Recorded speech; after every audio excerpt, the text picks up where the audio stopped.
Bhakti Vedanta Swami Prabhupada ki Jai. Srila Prabhupada ki Jai. Ananta Vaishnava ki Jai. Namacharya Haridas Thakur ki Jai. Prem Singh Sri Krishna Chaitanya Prabhu Nityananda Shri Advaita Gadadhar Shivasri Gopakta ki Jai. Shri Radha Krishna Gopinath Shamakund Radhakund Giri Govardhan ki Jai. Shri Vrindavan Dham ki Shri Mayapur Dham ki Ganga Maya ki Yamuna Maya ki Tulasi Deva ki Bhakti Deva ki Samaveta Bhaktivinoda ki Lord Chaitanya's Harinam Sankirtan Jai. Prihat Madanga ki Srila Prabhupada ki Shri Shintai Sachi Sutta ki Shri Jagannath Baladev Shabhadra ki Shri Radha Paraseshwara ki Agora Premanandi. Glorious to the assembled devotees. All glorious to Shri Guru and Garanga, all glorious to Shri Prabhupada. Shri Chaitanya Charitamrita ki Jai.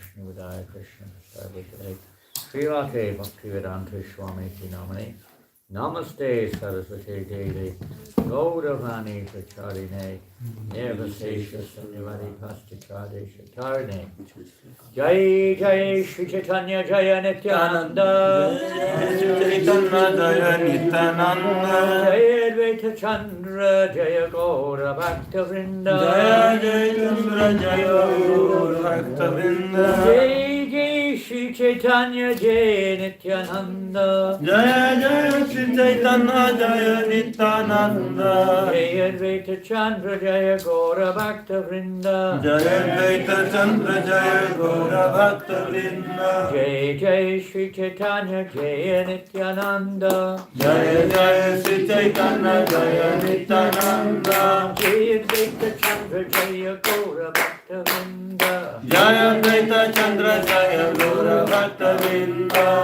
Hey, Shri Chaitanya Charitamrita ki jai. Is there a specific verse or is it random? Random or specific? There is a verse. There's a verse. Perhaps it's marked, but I can't see a marker. It might be. I told you. Something there. There's a break in the page.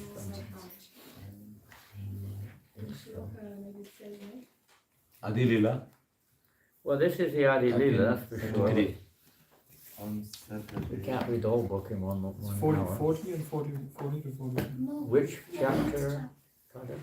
13th chapter. There's nothing up here on the screen. Yes. The Avila 13th chapter, 33 verse. 13th chapter. Yes. Yes, 13th chapter. 13th chapter. Text number 33. 33. Why I don't understand. Whoa. 13, 33 to 39. 33 to 39. Okay, 33 to 39. good. Well, first of all, Mandakini, your God sister, thank you for being with us here in Paris. Unfortunately, she's leaving us today. She goes all over the world preaching Krishna consciousness, but poor old France. The whole country is like, useless, nothing here. Sometimes, of course, she gave class, she's giving so much association here all year round. She'll be in New Mayapur, right, for 3 weeks or something, eh? Yes. There, if you want Mandakini's association, which if you don't want it, you're not going to go back to Godhead. So, you better go to New Mayapur and get it there. Or go down to Montpellier. Sometimes resides in the south.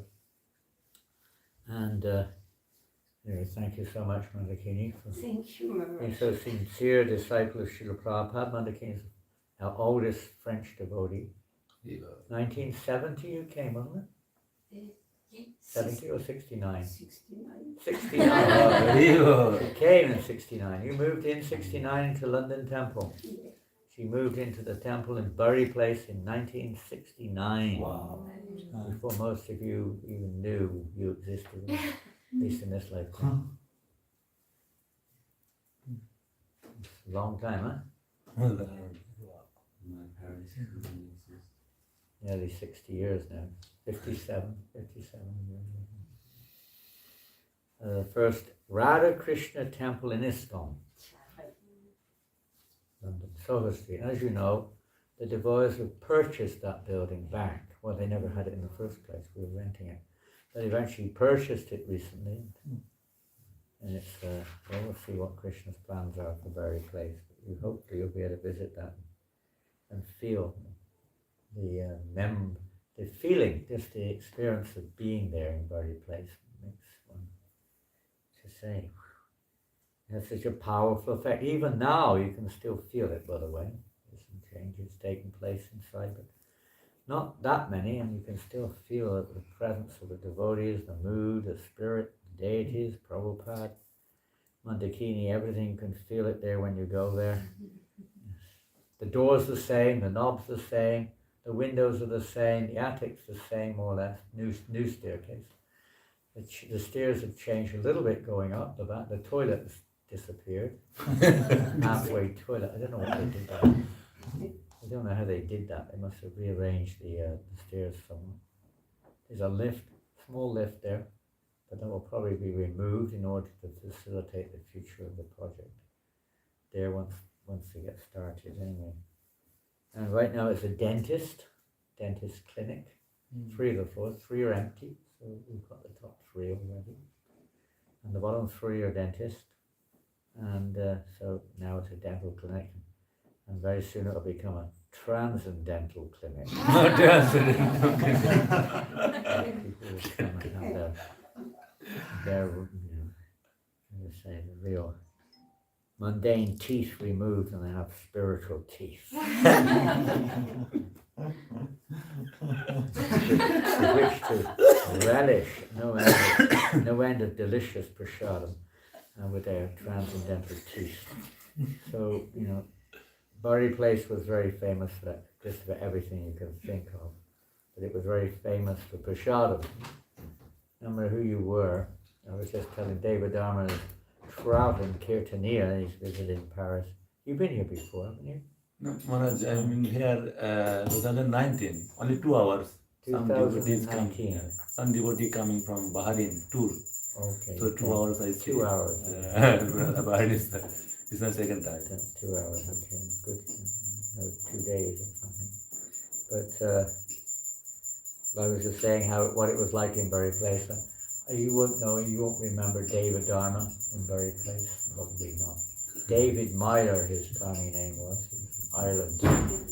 And he joined the temple. When I joined it and moved into the temple, he was the temple commander because he'd been in the move 1 month. Wow. 1 month he started chanting. He'd been chanting 1 month, so now he was a temple commander. Those were the days.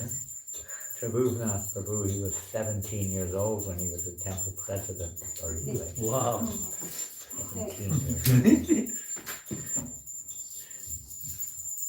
Well, it like that those days, wasn't it? You just had to do it. Lila Shakti, head pujari, many years there. He just got thrown in the deep end within a few weeks of being in the ISKCON movement. It wasn't like, you had to go through a training course for 6 years and then apply and go on the the list of kind of assistants for another 8 years. And if you're still alive, you might become assistant GBC or something. No, so tough. You haven't had enough of it all by then. Now you get thrown in the deep end almost immediately. Yes, the day after I took first initiation, the very next morning, I was asked to cook for Radha Londonishwar. First initiation. So what do? He said, there's the frying pan, there's the ghee, just boil the ghee, and just make dough and just make about 2 minutes. Sananda Kumar, you remember Sananda Kumar? He gave me a 2-minute cooking lesson and went upstairs to listen to Prabhupada's lecture. I was alone in the kitchen. Trying to get an offering together for Radha Londonishwar. Wow. That's what it was like. You had to learn quick. And it wasn't us, it was Radha Londonishwar who made everything happen. So, no matter who cooked, it always turned out nectar. When you cooked elsewhere, it was like unedible. But when there was someone out of Radha Londonishwar, made everything so edible. I think Radharani came in because that's her special place, isn't it? Would come in the kitchen and take over or something. And she obviously she wouldn't tolerate anything unpalatable being offered to her Krishna. So I think she was doing it all. Miraculous. Absolutely miraculous. Times have changed, huh? When I joined Prabhupada, that time actually, Prabhupada asked Rashmi and the 2 Kenyan girls, they were not initiated, and Prabhupada asked them to cook for Radha Londonishwar daily, lunch, Rajbog. They were not initiated, not even first. Wow. They were cooking for Radha Londonishwar. Prabhupada personally asked them to cook. See how things have changed. Better, we hope, for them. But, Prabhupada did the needful. He did the needful. Anyway, we'll read a little bit from Chaitanya. We didn't have Chaitanya Charitamrita. we had Teachings of Lord Chaitanya. That came out maybe 1969 or 1970. That was one of the few books. We had no books of our own. Nobody had a single book when I joined. There's like one copy of each book in the temple. All the rest have been distributed. And we were waiting for a shipment. Not even Bhagavad Gita. You couldn't even have a Bhagavad Gita. So you had to attend a class and you had to listen carefully because that's the only time you were going to get an opportunity to hear from Shastra, was in the class. Maybe it went through ups and downs in terms of availability of books, but when I joined there was only one copy, for instance, of the Bhagavatam, first canto and second canto, that was it. Second canto were little tiny booklets, they weren't actually a book itself, they were like, one chapter was like one small like, softbound kind of like that. The first canto was there, and that was it. And Dayananda Prabhu was the temple president. Remember Dayananda? He was a TP. Amazing devotee. So we had the reading. We had only Back to Godhead for Sankirtan, nothing else. Which of course we missed very much. It was our most effective preaching tool, was Back to Godhead. Far and away. It was aimed at the public, you could say, although it was pretty intense, but it was aimed at the public. Almost 90% was solid writing, full black and white page, and then 1 or 2 page pictures. Only the front and back were colors, nothing in between. But it was, we go out. Harinam would go out, as you know, in those days. Harinam would go out 9:30 in the morning, and usually stay out and come back till 6 at night. And somewhere would take lunch to them, Hyde Park or somewhere. Usually will take lunch to us. Usually, sometimes come back, at 1 o'clock for lunch and go back again at 2. 1 hour break. Like that. That was daily. More or less everybody. 75% of the devotees that would be their service. Everyone would clean. Usually before breakfast, 8:30 everyone had to clean, and then prasad would be served at 9, sometimes the other way around. Everybody, temple present, everyone was cleaning the toilets and the floors and this and that. Maybe 3 devotees would stay back, and everyone else would go on Sankirtan. The cook had to cook everything. It was deity offering, lunch offering. And Narendra Maharaj was speaking the other day. He said when he joined in Boston, his daily schedule, listen to this one, whatever you do, don't try to imitate it, you are not Narendran Swami. But he said when he got up, this is because he was just Narendran Das in those days, but he would get up at 2:30 because he had to chant all his rounds before Mangalarti. Then he would, 5 o'clock, he had to start cooking. He would have to cook the daily sweet. And then after that, he had to cook breakfast both for deities and devotees. And then as soon as he finished that, he had to start cooking lunch for deities and devotees. And as soon as he finished that, he had to make the milk sweets. Then he had to do the fruit offering. Then he had to do the 6:30 offering. Then he attended. He didn't do the 6:30 offering. After the fruit offering, he had to go out for 2 hours on book distribution. Then he came back for the evening program. And then at like 9 o'clock, he went to sleep. There was no question of 1 minute sleep during the day. And he had to cook the Sunday feast 7 days a week. That was his schedule. Wow. That was normal. It was just, that was it. I mean, what else are you going to do with your time? What's it for? The only purpose of time is to offer to Krishna. That was the mood. At least that's the mood we joined in. I don't know. I guess you had the same experience. You were there. I joined I was there when you were there, but I didn't move into the temple. But when I joined, you'd already moved on somewhere. I don't know where. Maybe France or Russia or Russia. He's rushed off to Russia. And, it was so amazing experience. Wow. but hopefully a little bit of that spirit. Not, everyone's going to be running around like that, but no one can imitate that. But it's something which Prabhupada just evoked within the devotees, and it was contagious. You knew what you were joining, You knew what you were joining. I was talking to Mandakini yesterday, how she was saying how the wood in the Rathayatra car was used to make the bunks.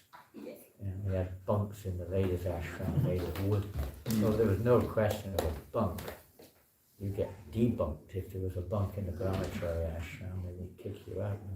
There was no question of a cushion, not a cushion, forget it. Only the speaker had a cushion for Bhagavatam.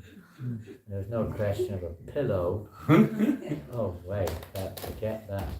Where's your wife? That would be the first question you'd be asked if you were seen with a pillow. Mattresses were unknown. Maybe the ladies were a little bit.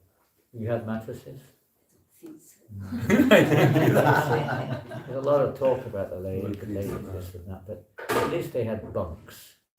Did you have a bathroom, shower, toilet, something? In the beginning, not really.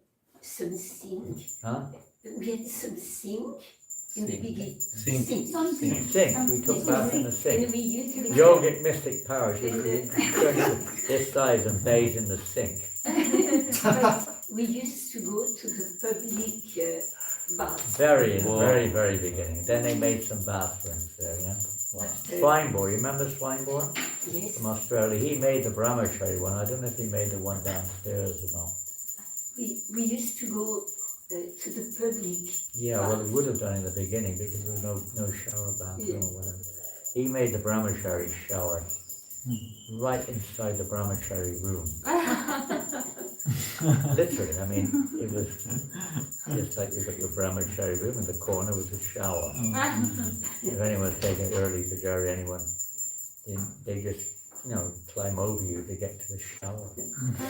When Prabhupada was there, the ladies and the boys had to share the same same shower. Same toilet. There was two toilets, but when Prabhupada was there, it was reserved. The one that you were there to use it, but the ladies later on got the toilet and bathroom down there on that floor where Prabhupada's room was. But Prabhupada would use it when he was there. So the ladies had to use the men's upstairs on the top floor. They would go up the stairs. So we had a system. The men would take shower, if that's what you want to call it. Ice cold water in the winter coming out of a pipe. There was only one tap and one temperature. You had a maximum 20-30 seconds to take a shower. There was a long period there was from Oblati. 20-30, there's no soap. 20-30 seconds. No one had their own toothpaste. Smelly. Huh? Was it smelly?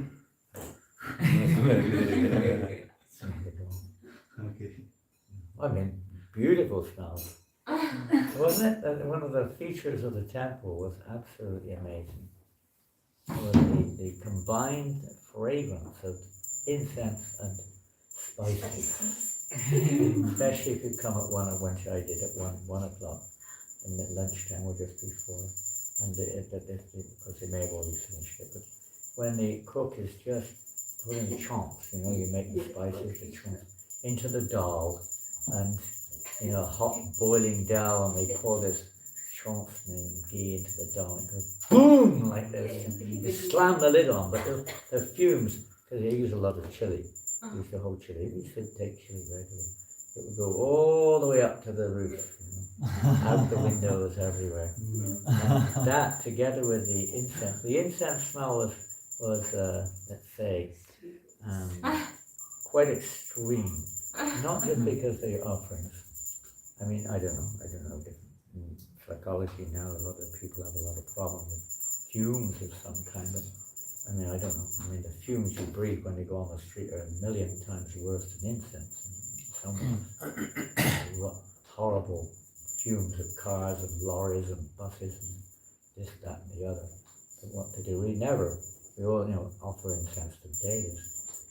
But the main smell of we would never keep.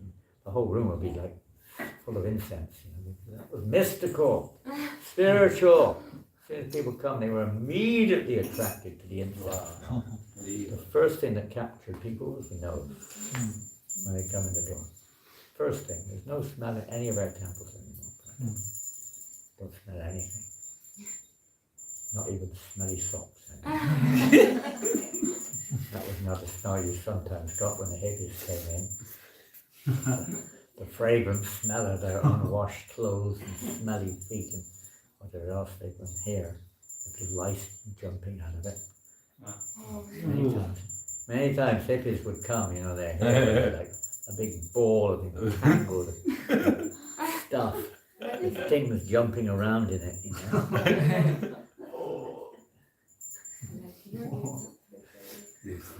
You experienced that or not? The ladies were probably a little bit more civilized, I think. A little bit more concerned about their body condition of life. But the men were not. Many of them were, not all, but many were really urchins. Urchins. And anyway, we were all a bit of an urchin. And the incense smell was intensified. The whole street, you could smell it from at least 50 meters away. Wow.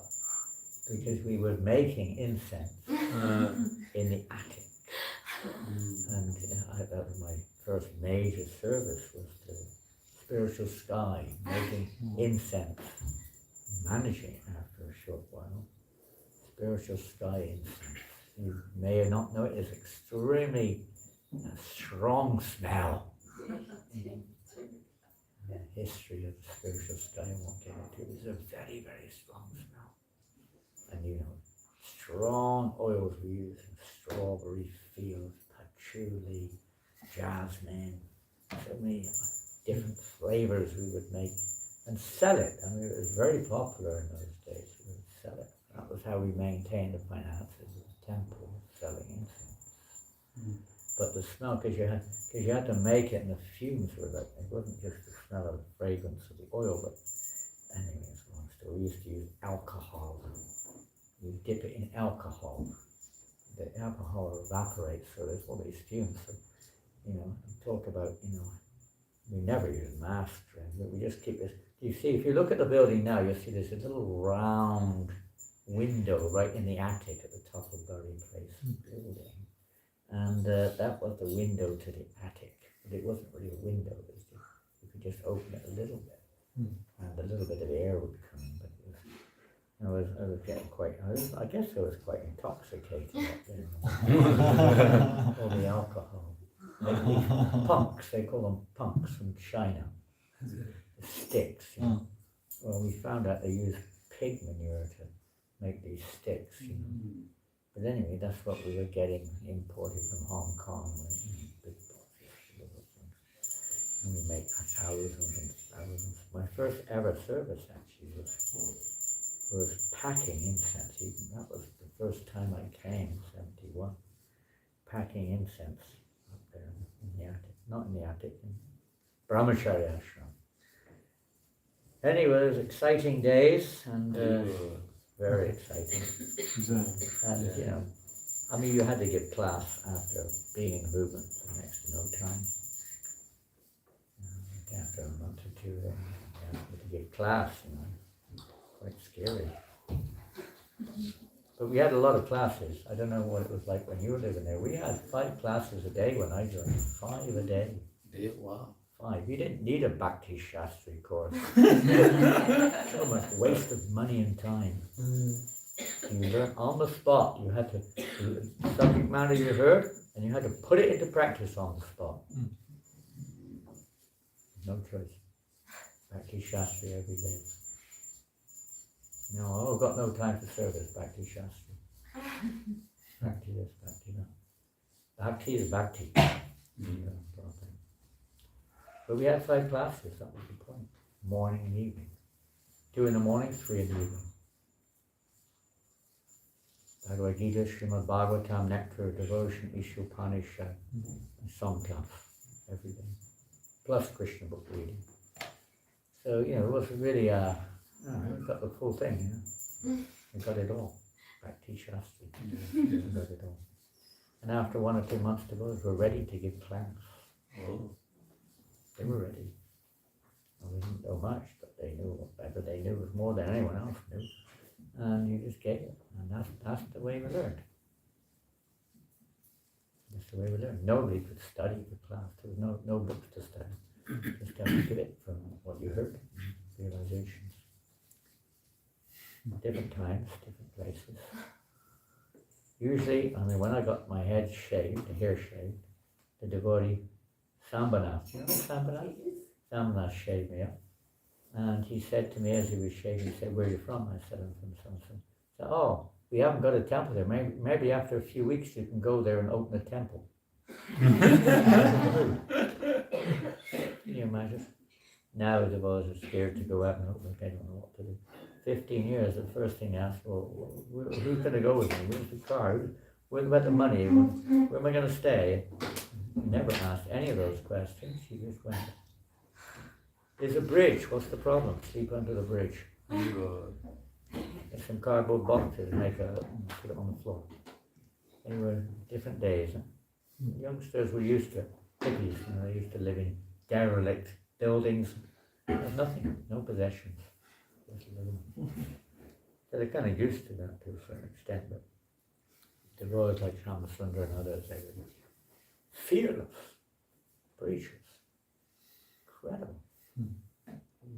No, it was like nothing is impossible. You've read his books, Chasing Rhinos? You've read those books? Yeah. Who's read Chasing Rhinos? Only 2. If you want to know what the spirit was like, there's a lot of things missed out there in terms of detail, but let's say practical stuff. But in terms of the spirit, it really captures the spirit of those things. He was like personification of that spirit of complete surrender to Prabhupada.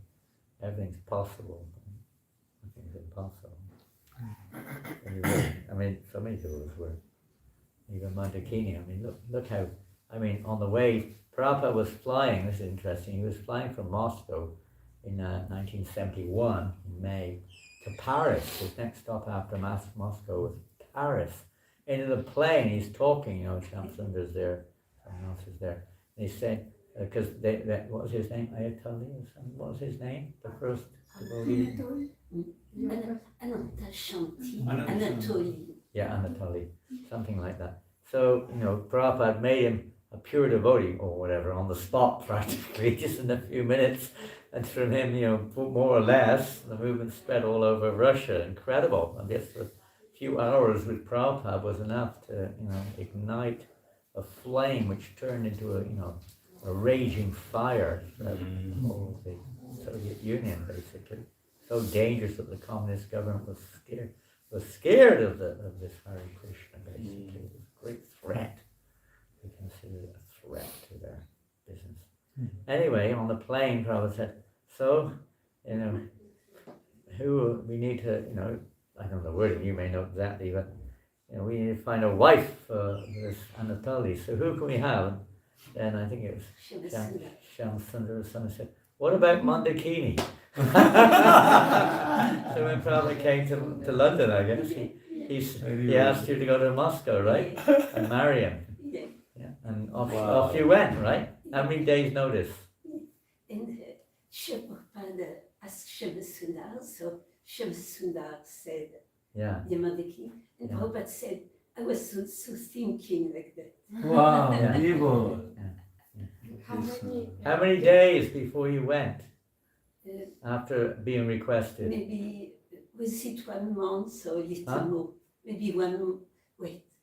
You had to get a visa, right? Yes. That wasn't easy. 1 or 2 months. Maybe 2 months. It took that long to get a visa, probably. Yeah, Otherwise, it was usually on the spot, Prabhupada go to a temple and say, he just got a letter, let's take Japan, when Prabhupada was in LA. He got a letter from somebody in Japan, and Prabhupada said, we need to open a center there. So, he just selected a few devotees to go, and called them in. Didn't talk to them, just called them in and said, I want you to go to Japan and start a branch there. here's your tickets, you're leaving tomorrow. Off you go. It was like that, you know. Wow. No questions asked. Great privilege. Wow, Prabhupada asked me to go. It was like the greatest fortune you could ever think of. You know, you don't have any money. You don't go with any money. Nothing. Just go on the ticket. It was easier to travel in those days, in fact. You just go, visas were not a big issue in most cases. Some cases, like Russia, of course. Most countries were.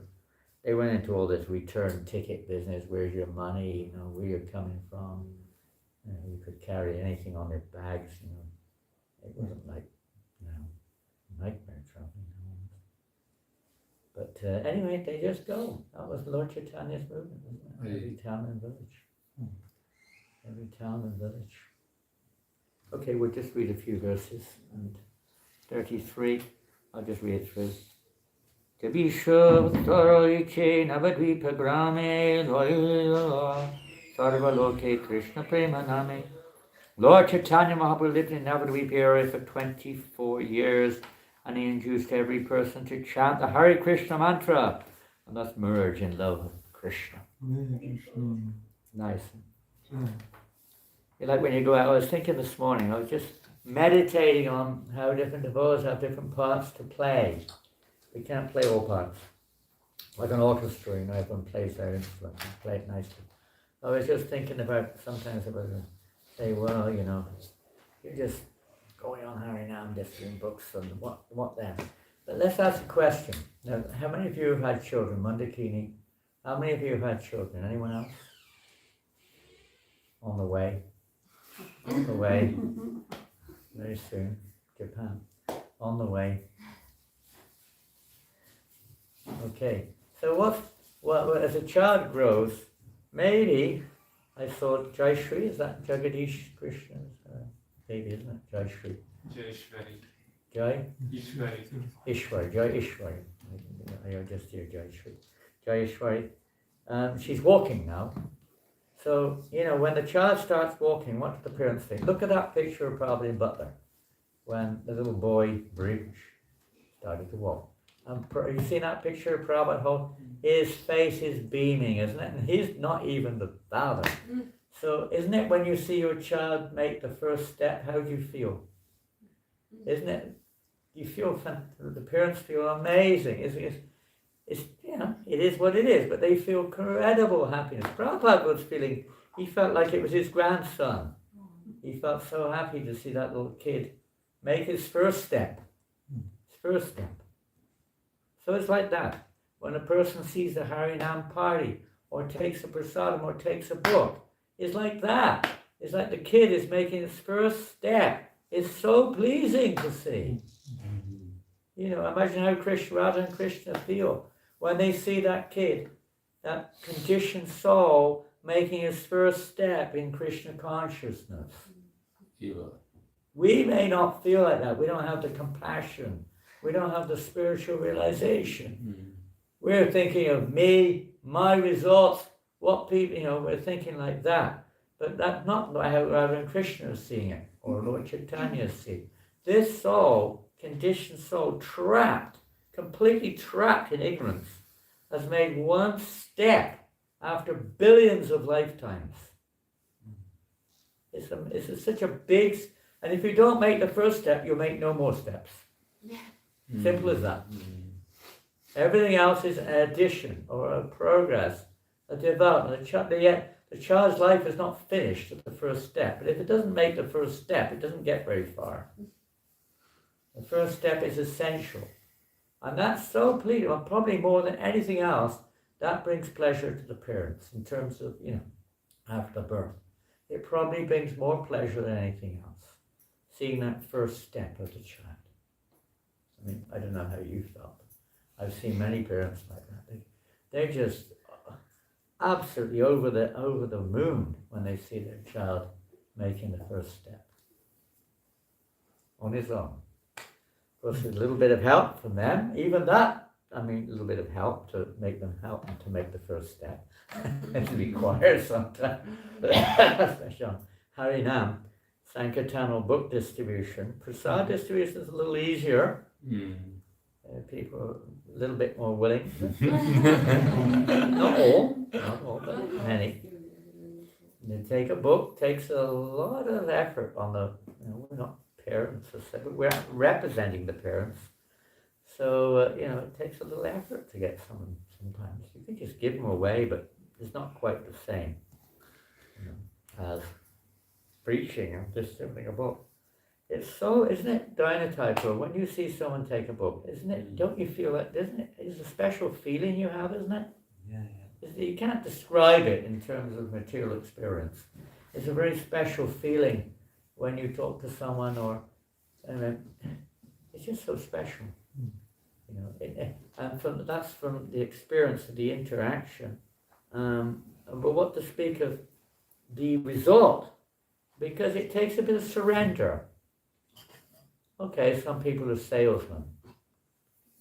It's like some people have different roles to play, and every role is important. And it's not everyone's going to be a cultivator, not everyone's going to be a planter, not everyone's going to be a whatever it is, maintainer. Different things. Everyone's got different roles, and maybe a bit of this and that, but primarily different people will be more expert at one thing or another. Some are very expert at inspiring people to chant, some are very expert at convincing them to take books, some are very expert at cooking, some are very expert at worshipping the deities, or have a natural inclination. It's like David Army is expert at sharing the beauty or the glory of Sankirtan through kirtan and bhajan and so on and so forth, musical instruments and so on and so forth. And others like Mandakini, she's expert at everything. That's why she doesn't consider she's expert at anything. That's the sign of someone who's expert at everything. Yes. Because they don't feel they're expert at anything. They're useless. Trying to serve the devotees. Everyone's got their, you may play many parts, but there's something within everybody that they're they feel the most spirit, they feel the most connection when they're engaged in that. So, but it takes a bit of surrender, doesn't it, to stop people on the street. Most people are scared to do that. Who they are, and you're stood there, especially when you're dressed like this, no merci, no merci. If you're lucky, you get no merci. If you're lucky, that's that's kind of encouraging to a certain extent. Polite. No mercy. I don't want the mercy. Krishna's arranged, I don't know if he arranged it particularly for France, but he's arranged this word, merci, they didn't pronounce it, merci, no mercy. I don't want mercy. For English speaking people, it's kind of funny, Wow. What are they going to do here? Sometimes they just say mercy. Okay, here's the mercy, take it. Mercy. But it's a bit of surrender, Because we're on the bodily platform of life and we're conditioned by our mundane lives. We sometimes, especially for Indian body devotees, sometimes have even more problem in the Western world approaching people. Sometimes. Even more conscious, self-conscious. And sometimes the non-Indian Safe, they sometimes have some, racial discrimination. They've got some issues. So you get that also a kickback from that. But in general speaking, most people are it takes a little surrender. What to speak of talking to them and, trying to make a connection somehow. It's not easy. And then the hardest thing of all is asking for the money. Especially in France. They might stop for whatever reason. They might talk. They sometimes just want to talk, and they won't let you go for half an hour or an hour. That's another problem. But asking the money, that's like the hardest thing of all in many cases. Especially here, I noticed in England, we were going on Sankirtan on the street for nearly 2 weeks in the UK. The people, I don't think I met anyone who thought the book was free. Can't remember meeting anyone that said, Wow. how much do I give you? I said, give what you can. I've only got a £20 note. I said, I can give you change. Can you give me a tenner? They willingly give you £10. You know, with no inhibition. It wasn't like, oh yeah, this is a rip-off, you know. Not at all, the opposite. Almost everyone, because I wasn't throwing up to people, I was on the book, I had a little cloth on the floor with books. So many people coming up and taking books and giving donations. Even poor people just giving coins. Because there's a heck of a lot of preaching going on in England. We have a very positive impression amongst most people. So we don't have so much of that in France. It'll come. It'll come. Even the other day we were in, what was that? Where did we go the other night? Stalingrad. We were in Stalin, not the one in Russia. Yeah, St. Petersburg, they call it now. Petersburg. Volgograd. That's Stalingrad was Volgograd. Yeah. What was St. Petersburg? Leningrad? Leningrad. So Stalingrad, Volgograd. So not that one. The one in Paris. Where's Leningrad? Do you have Leningrad in Paris? No, we don't. You have the Kremlin. Kremlin. Yeah, it's funny they have these Russian names. But anyway, Stalingrad. And it was pretty nice. I mean, everyone who came up to everyone who came up to the little, again on the floor of books, every single person gave a book. Everyone. One or two didn't have money, but they were really nice. I gave them free. But almost everyone gave a donation. And we're only talking about 8, 9, 10 books. Everyone who came up took a book. And, you know, so it's there. They're some nice people, very nice people. So nice to see. So nice to see when they happily take a book. Or in a whatever way, you know, they're taking something. Nice to get prasadam, but that takes a little bit of organization to get sufficient prasad for distribution. This is something the Indian devotees can do if they can learn how to make cookies. They can make cookies and give them to the devotees to distribute on prasadam. On Sankirtan. We should make croissants. The devotees will eat them all before they It takes a little bit more work. And they've got to be really good. In France, you can't make some, you know, uncooked croissants or spaghetti. You've got to make it's got to be absolutely first class, hasn't it? Yeah. They're not even Take some skills. But in France, I mean, this is the place, you know, everyone comes here for that reason. They come here to eat, you know, cheese and baguettes. It's one of the main tourist attractions with the wine. They come to France, isn't it? Wine, women, you know, these things are France is famous for this cheese and bread. So, you know, but cookies are the most popular I've seen worldwide. Good cookies. When Chaitanya Thai and Goloka were in tour, living there for years, because they had assistants, but they would make about 500 to 700 cookies every Saturday. We distribute minimum 500 on the street every week in tour. Cookies. It was real festive every week. Doesn't happen. But it was so wonderful to see people take, and people still to this day come up, have you got any of those cookies?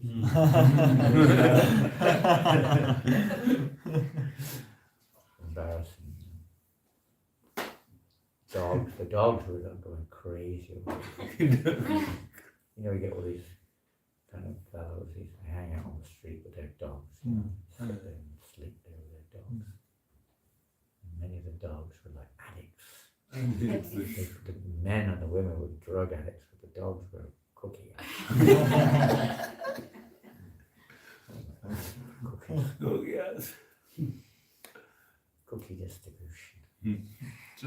everywhere in the world. I've not been anywhere where cookies are not popular. No problem. Everywhere. Maybe there are places they hate them, I don't know. I've never been anywhere outside the town where cookie is not popular. But it's got to be well done, not like soft. Someone cooked cookies for us in Brighton, and I took the first cookie out, it just kind of fell to pieces. 108 different pieces. Okay. A few of them will survive, and they were like soggy. So hard you can't even saw it with an electric saw. Rock. Ah! I broke my tooth. Medical bills. And they're just so hard you can't bite into them.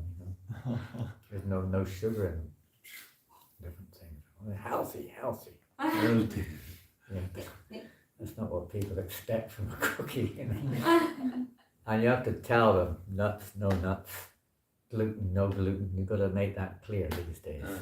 Another new thing that's come into society, which is, I know where it's coming from. It never used to exist when we were kids. I never ever heard or met anyone who had any inkling or even sign of a nut allergy or gluten something like that. Where's it all coming from? But so many people have this nut allergies now. Especially kids, so many kids. Yeah. Crazy. I have to explain it carefully. If you've got a nut allergy, don't take this. Very careful. It should be written on there. If you make it really nice, you put a packet with information. Anyway, so on the track, let's get back. But it's all part of this. You've got everyone to merge in love with Krishna. It's got to start somewhere. Next verse, I'll just read the English. For his remaining 24 years, Chaitanya Mahaprabhu, after accepting the ram's store of life, stayed at Jagannath Puri with his devotees. This history. Actually, it was from the Western point of view, Lord Chaitanya was 23 when he took sannyas. 23. He took sannyas in January, and his appearance was in March. So it was before his 24th Western birthday. It was his 24th year, but 23 years by Western. Almost 24 years in terms of measurable time. So, sorry, but we would say, different.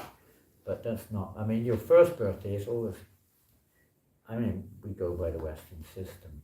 But, your first birthday is when you're born, isn't it? Yeah. I guess it is. Born after 1 year. Your first birthday is when you're born. So when 1 year, after 1 year, that's your second birthday. Yes. This is logical as it can be, Being in the womb for 9 months, that's ridiculous. When you're born, that's your first birthday. Well, I understand it is. I don't remember, but I think it was my first birthday.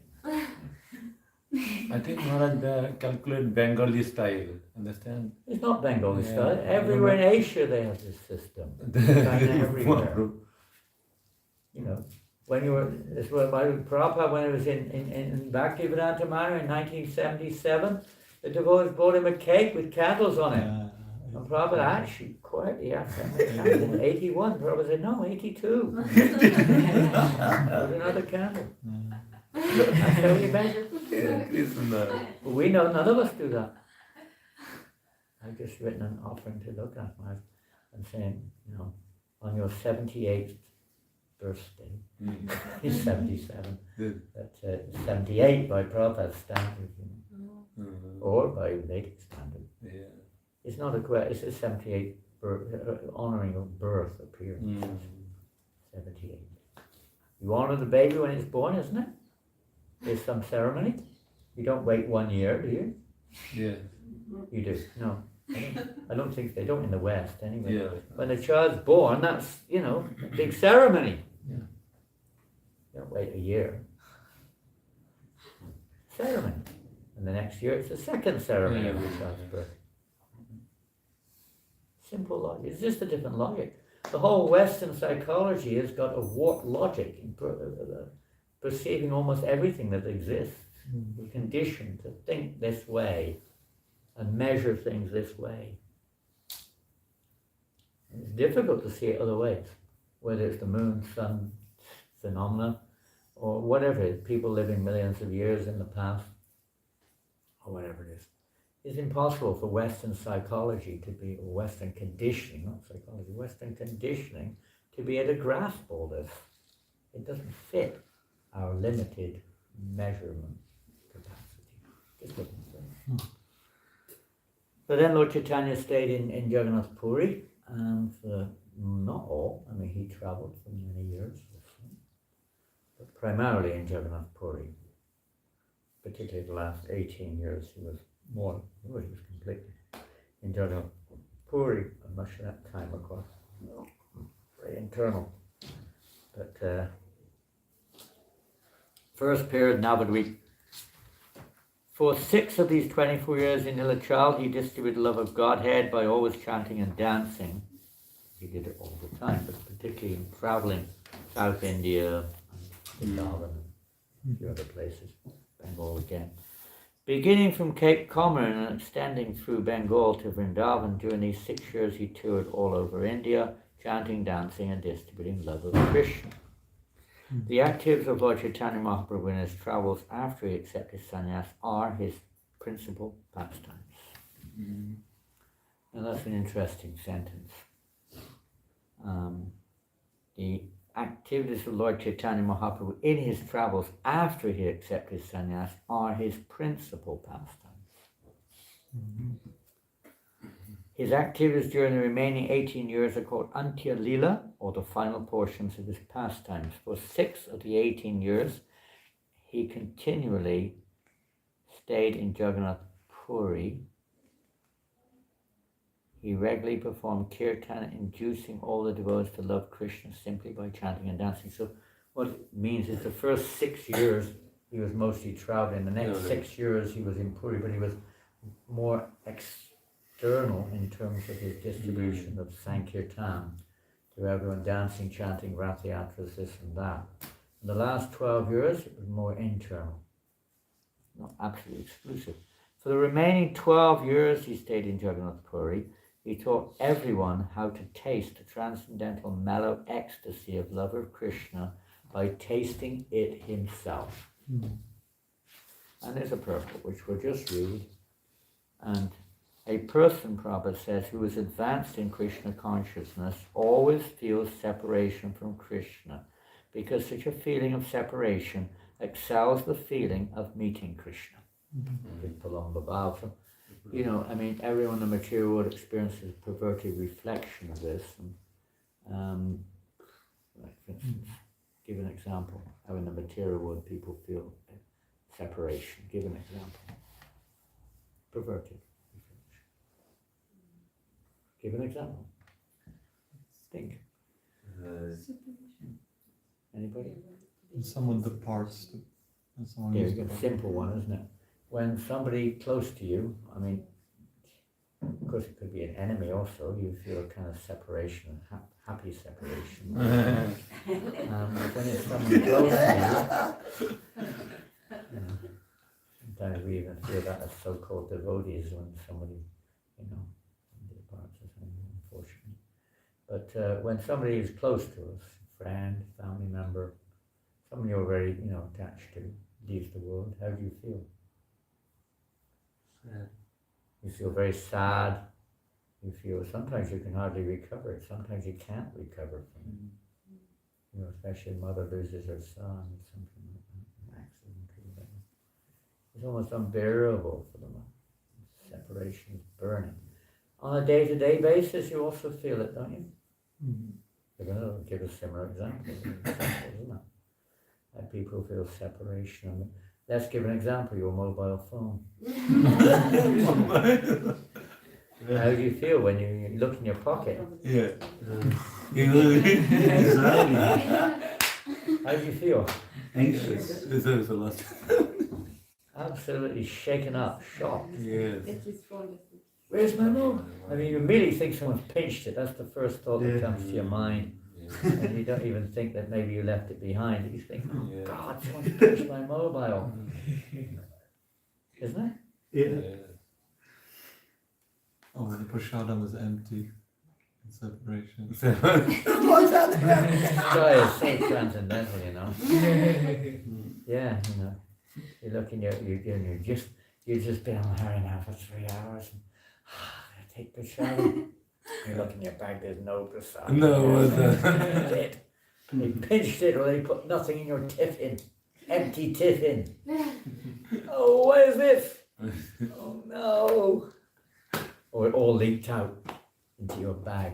You must have had that sometimes. And it all leaked out and it's all over your bag. Oh no. It's a kind of semi-separation. More direct separation, you lose your money, you lose your dog. Even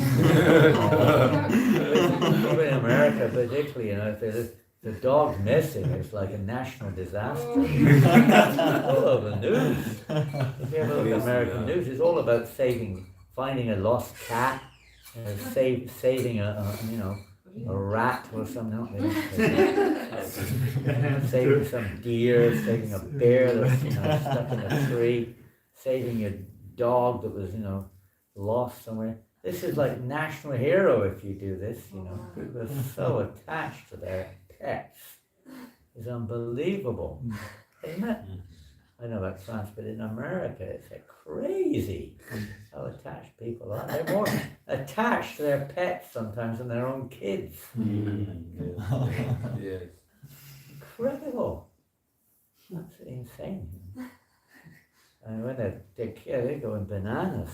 I mean, you all know the story of Kadamba Kanamraj. You've all heard that story. You know the story. I don't. No. You know his wife, what was her name? She's still alive. What's her name? Oh gosh, she lives in Vrindavan. I forgot her name. Anyway, before they became devotees, they had nothing to do with Krishna movement. In fact, Kadamba Kanamraj was thought the devotees were a bunch of idiots, practically speaking. Crazy guys. A humble Dutchman, Dutch people. Very humble people. And he just thought they were sentimentalists or something. Into spiritual life, but that was going a bit too far. But his wife named their cat Krishna. Cat Krishna, dog. Yeah. Krishna. The dog disappeared, so she sent him out looking for the dog. So he was out all night. Krishna, where are you? Krishna! Oh my God.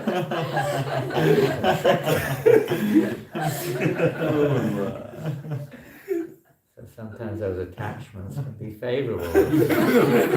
And usually they're not. Bozo, where are you, Bozo? We call the dog. Not much benefit from that. But Lord Chaitanya's, this is his business, to get everyone to chant the holy names. Some another, at least to hear it. The picture they take when they see the Harinam party never goes away. They've seen Lord Chaitanya's representatives. They've seen the Harinam. They've got that picture. One of my sentiments, I suppose, of going out dressed with some strange clothes. People identify it with whatever they identify, but the picture stays in their mind. When you're dressed in jeans and t-shirt, there's no picture to stay. When you're dressed like this, the picture doesn't go away. They try to get rid of it, but it doesn't go away. Thoughts from it. And I see devotees, shaved heads, dancing. There, permanent, indelible print on their consciousness. So it's very powerful. Beginning is the first step for most people's spiritual life. Everybody knows the biggest question. Every book distributor will tell you this all over the world. The most common question people ask is, "Where are you guys been?" We used to see you all the time. Yeah. There's at least 100, no, maybe 1,000 times more devotees in the world now, but they see us 1,000 less.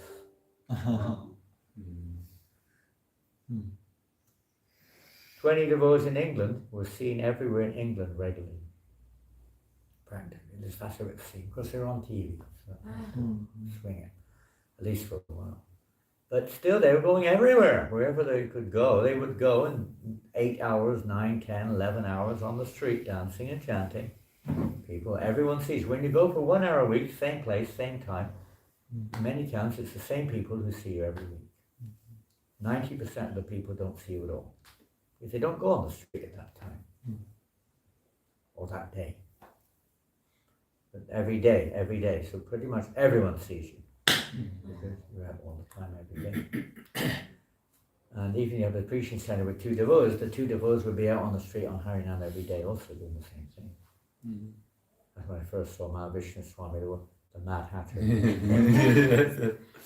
Or the Nama, I call them Nama Hatter. Nama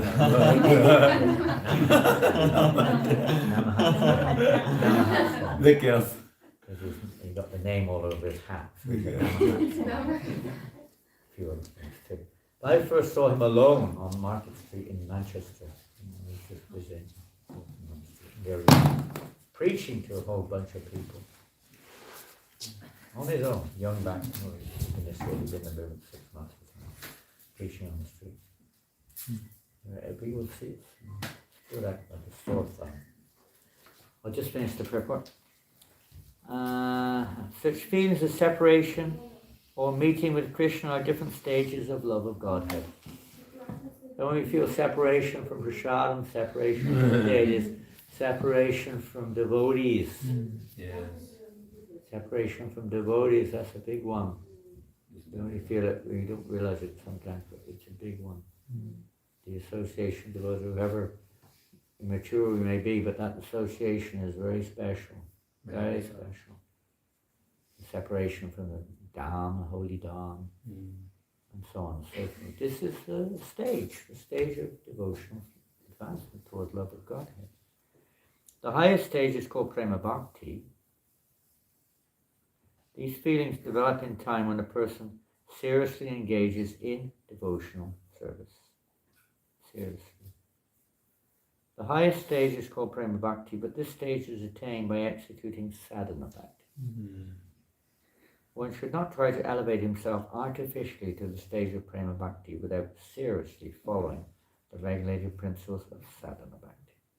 Prema Bhakti is the stage of relishing, whereas sadhana bhakti is the stage of improving in devotional service.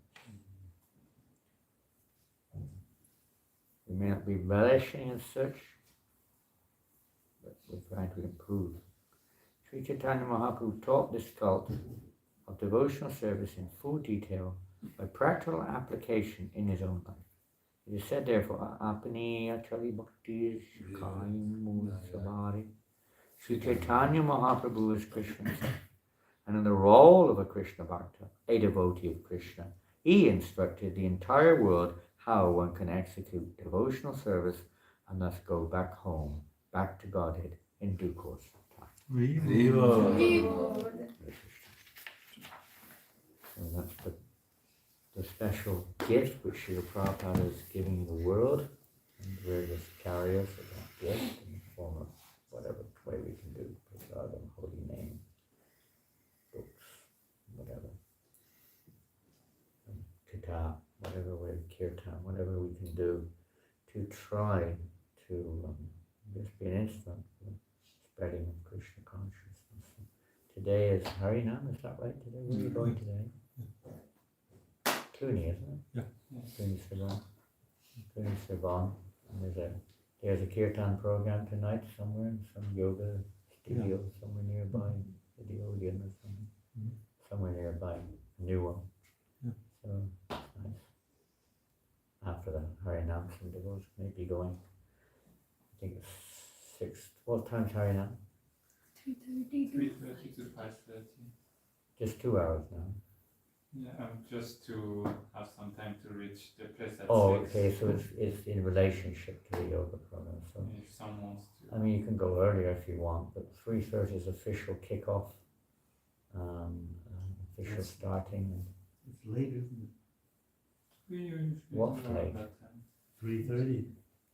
Yeah, well, after you finish your lunch, it takes 1.5 hours to take lunch for most devotees. I noticed. They start at 1 and finish at 2:30 sometimes. And with that 3, like, we have like one devotee. Yeah, yeah. If you say 3:30, there'll be one at 3:30. That's the other problem. The later you put it, the later they come. Different reasons for that. But sometimes we don't take, prasadam. Sometimes we drag it out a little bit too long, especially on Saturday. I don't know what time they serve prasadam. What's the crime? What time they serve? What time is lunch? 1 o'clock? 1:30. On Saturday, 1:30? Every day 1:30. Pardon? Every day 1:30. I know, but on Saturday at New Market they do it at 1 o'clock. Right. They help the Sanktown party get it earlier. Not that that involves many devotees, but they still do it. At least they make it early. There's, 1:30 and another 10 minutes before they get it ready. And they start eating at 1:45 and 2:30 and it's finished. One thing the word relish is, that's for sure, Anyway, it's up to you, it's a nice year. As soon as possible, try to be ready to go. That's why, if you go, you're going to go. Yes, ma'am. I'll try to come. I didn't sleep much last night. Yes, and the Asamatis, Rohini Nandan, he's been organising the Harinam for decades in Paris. A bit busy now with his new house. With his wife, Radharani, expecting a child soon. And Gus, you're coming out, right? Yes. Tarun, be there. Petite's coming. Petite is coming. I didn't say petite Papa.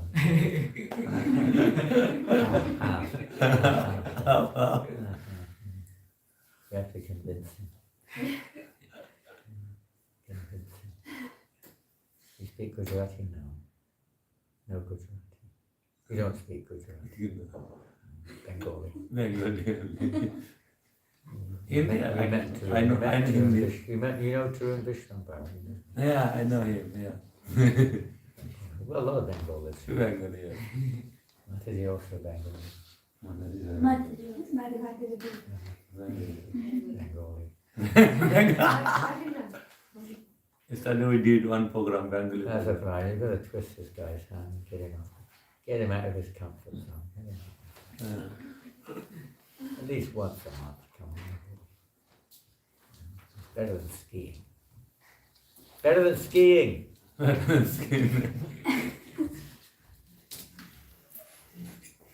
Not as dangerous either.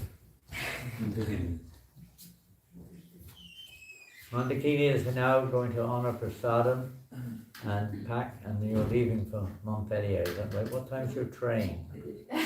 It's a plane now. Oh, you're going by plane. To Cyprus. Oh, you're not going to Montpellier? Oh, Cyprus. Oh, cool, you haven't been to Cyprus yet. You've got to go to Cyprus. I can give you a list of at least 500 different places you can go if you want. You're not allowed, at the moment you're not going to Russia. You're not going to Russia at the moment. And then Oh, really? Oh, yeah, many for devotees are. 40 years. How many? 40 years. 40 years? 40. Next lifetime you'll be there. That's what I'm afraid of. Don't be afraid of it. If that's what Prabhupada wants, that's the best thing that can ever happen to us. You should open one see. It's wonderful. Then there's that joke, 40 years. No. Why? Not a joke. No. Yeah. Unbelievable. Why are you banned? Don't ask questions. Don't ask. You'll be banned. This is more complicated. You don't ask questions. You're not allowed to do that. Sorry. Forgive me.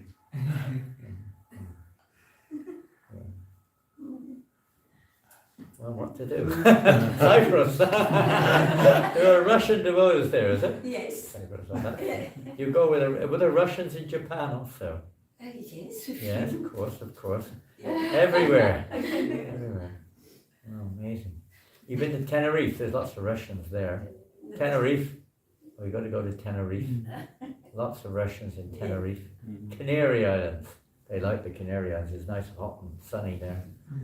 Beautiful place. Okay, well, Thank you. Cyprus. Hare Krishna. Safe journey. Say Harry Bol to everyone in Cyprus. I will. You got books, right? Do you have some books for the journey? Not yet. Give us some books for the journey. Pass the books over. They speak Greek and Turkish there, is it? Greek, Turkish, what they speak? I'm not sure yet. Half, isn't it? Yes. Half, Greek and Turkish. Kind of a country, a bit of both. A bit of Turkey, a bit of Greece. Interesting. Hare Krishna. I'm sure it's a beautiful country. Anyone been to Greece, Cyprus? Anyone been there? Yeah, I was there. You've been there? What's it like? It's nice. Heavenly planets, but Heavenly planets, he says. it's Heavenly degraded also. Like Huh? everywhere. Degraded heavenly planets. The devotees are there for sure. They have namahatas. Something's there. Yeah, Something's yeah. Greek devotees are there. there. Srila Prabhupada ki jai. And Sri Chaitanya Charitamrita ki jai. Hare Krishna. Beautiful section here. Yes, beautiful. Tarun, take a quick breakfast and we'll go. Take a quick breakfast and we'll go. Yeah, I have to get back. You don't take a bit. Take a little bit, take whatever you want, but we'll go as soon as you're ready. Thank you, Mom. No marker in the page, it would help. Nice. First time Prabhupada. Maharaj, I have a small question. Your time with Prabhupada, we have so many stories heard about first time Prabhupada disciples. They have amazing surrender to Prabhupada. But now our generation, what do you think about surrender to Prabhupada? I think One time Gauranga Prabhu, you know Gauranga from Chowpatty? yes, Gauranga, GBC. yeah. He said the same thing. You know, just some of those devotees, some of the devotees everywhere in India, some amazing devotees, very learned, very devotional, very serious, very strict, very good preachers, amazing people, amazing devotees. But he said the same thing, he said, even though the Western devotees are not so etiquette, they're not so, at least talking, this is going back 20 years, etiquette, not so learned, and maybe don't have good samskaras, but they have one thing we don't have. He said, implicit faith in Sri Prabhupada. Correct. What can I say? I don't know how to say that. I know one thing, that those who enter into this spirit of grassroots preaching can feel it more. Is that what Prabhupada did? That's one of the putting aside eligibility in terms of practicality. One of the things Prabhupada did that no one else has done. Even among all of his godbrothers, elevated souls they were. But nobody did what Prabhupada did. Alone going to the slums of New York, where the Westerners were living. He gave himself. It wasn't like going to a cultural Indian scenario where people already have vast spiritual practice on it. So you're going to the slums of New York. That's what happened. No one else is doing that. I'm talking about, Indian devotees. They come to the West and they preach to the choir. In English we have this preach to the choir. They go to kirtan melas, they go to seminars. They only come if you have a big group of devotees. They won't come back again unless they have a big group to talk to. There's a place for everything. But who is going out at 70 years of age into the slums of Paris and preach? Other than some local devotees. Who is doing it? And not just doing it once with a big crowd of followers, but going alone to those places. Come what may. Who is doing it? Isn't it? Who is doing it? Everyone's got their fanfare. They arrive. There's a fanfare at the airport. There's a fanfare when they arrive. 20 devotees cook lunch. Of the deities we don't hear. They don't. No one will cook for the days. But when the guru comes, 20 devotees turn up to cook lunch. Crazy. You have to spread it, by the way. And when the Guru Maharaj comes anywhere, it's like that. And then no one wants to cook for the Devas. And nobody wants to go on Sankirtan. I can possibly understand the spirit of Prabhupada. That's not it. When Prabhupada was personally present, I mean, when Pagosh, not the GBC, the one in America, the book distributors, he said, he spoke it in his memories. He said one day he had this burning desire to cook for Prabhupada. He was the biggest book distributor. And he cooked for Prabhupada and brought the plate in. Prabhupada said, "What are you doing here?" He said, "Prabhupada, I cooked for you." Prabhupada said, "Anyone can cook for me.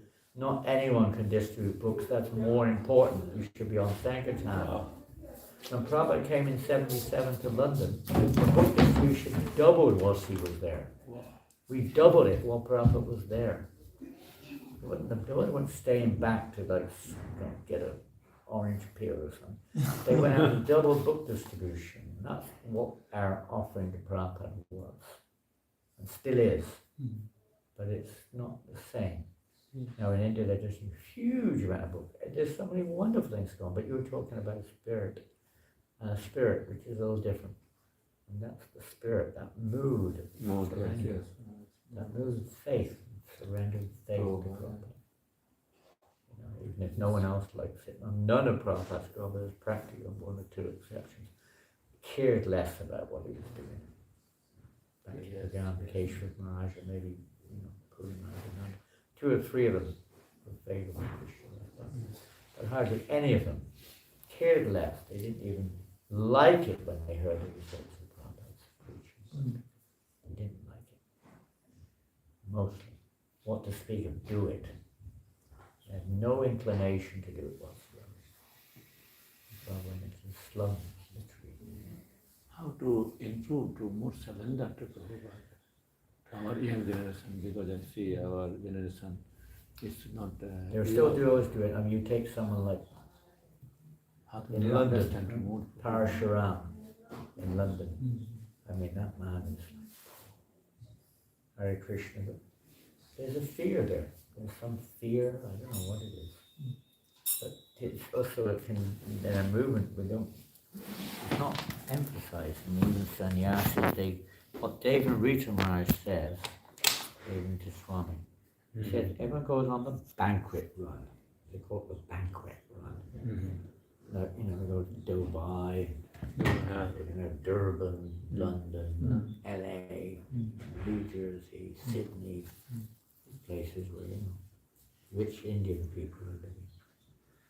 And they go there, get lots of dakshin,